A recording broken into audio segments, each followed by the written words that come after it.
JNU छात्र संघ के पूर्व अध्यक्ष कन्हैया कुमार को उस समय बड़ा झटका लगा था जब बिहार में महागठबंधन का नेतृत्व करने वाली लालू यादव की पार्टी आरजेडी ने बेगूसराय की सीट सीपीआई के खाते में दे दी।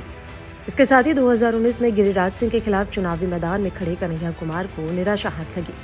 अब खबर आ रही है कि कांग्रेस पार्टी अपने इस स्टार कैंपेनर को दिल्ली की एक सीट से चुनावी अखाड़े में उतार सकती है। कांग्रेस सूत्रों से मिल रही जानकारी के मुताबिक कांग्रेस पार्टी कन्हैया कुमार को दिल्ली की उत्तर पूर्वी सीट से उम्मीदवार बना सकती है। उनके नाम पर अंतिम मुहर आगे होने वाली कांग्रेस की केंद्रीय चुनाव समिति की बैठक में लग सकती है।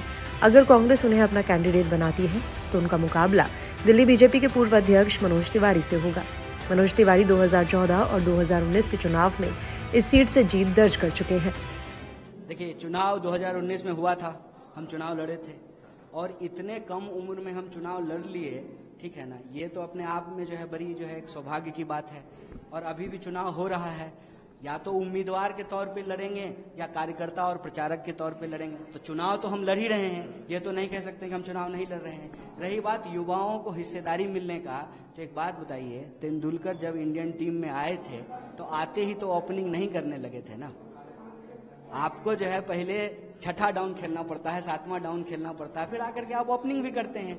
तो मुझे लगता है कि इस देश के नौजवानों को सबसे ज्यादा अगर किसी चीज की जरूरत है तो वो सब्र की जरूरत है, धैर्य की जरूरत है, और वो सही रास्ते पे लगातार चलते रहें, उनको मंजिल जरूर मिलेगी। और युवा होने के नाते मेरी पहली प्राथमिकता ये नहीं है कि मैं पार्लियामेंट पहुंच जाऊं, मेरी पहली प्राथमिकता ये है कि इस देश के राजनीतिक विमर्श में युवाओं को केंद्र में रखा जाए। और मैं धन्यवाद देना चाहता हूं हमारी पार्टी को कि युवाओं को केंद्र में रखा है और अलग अलग न्याय के साथ जो है ये युवा न्याय को प्रमुखता से उठाया गया है और कहा गया है कि युवाओं की पहली नौकरी की गारंटी होगी अप्रेंटिस के माध्यम से। और यह भी कहा गया है कि जो बार बार भर्ती घोटाले हो रहे हैं, प्रश्न पत्र लीक हो रहा है, तो हम भर्ती आयोग बना करके जो है उसको रोकेंगे।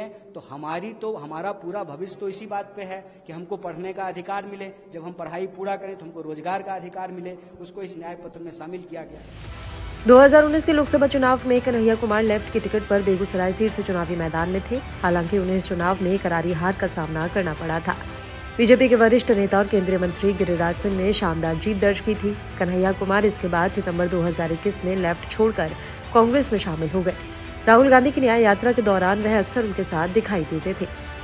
आपको बता दें कि इस लोकसभा चुनाव में दिल्ली में कांग्रेस और आम आदमी पार्टी का गठबंधन हुआ। कांग्रेस के खाते में 3 सीटें गई हैं। कांग्रेस ने अभी तक तीनों में से किसी भी सीट के उम्मीदवार के नाम का ऐलान नहीं किया है।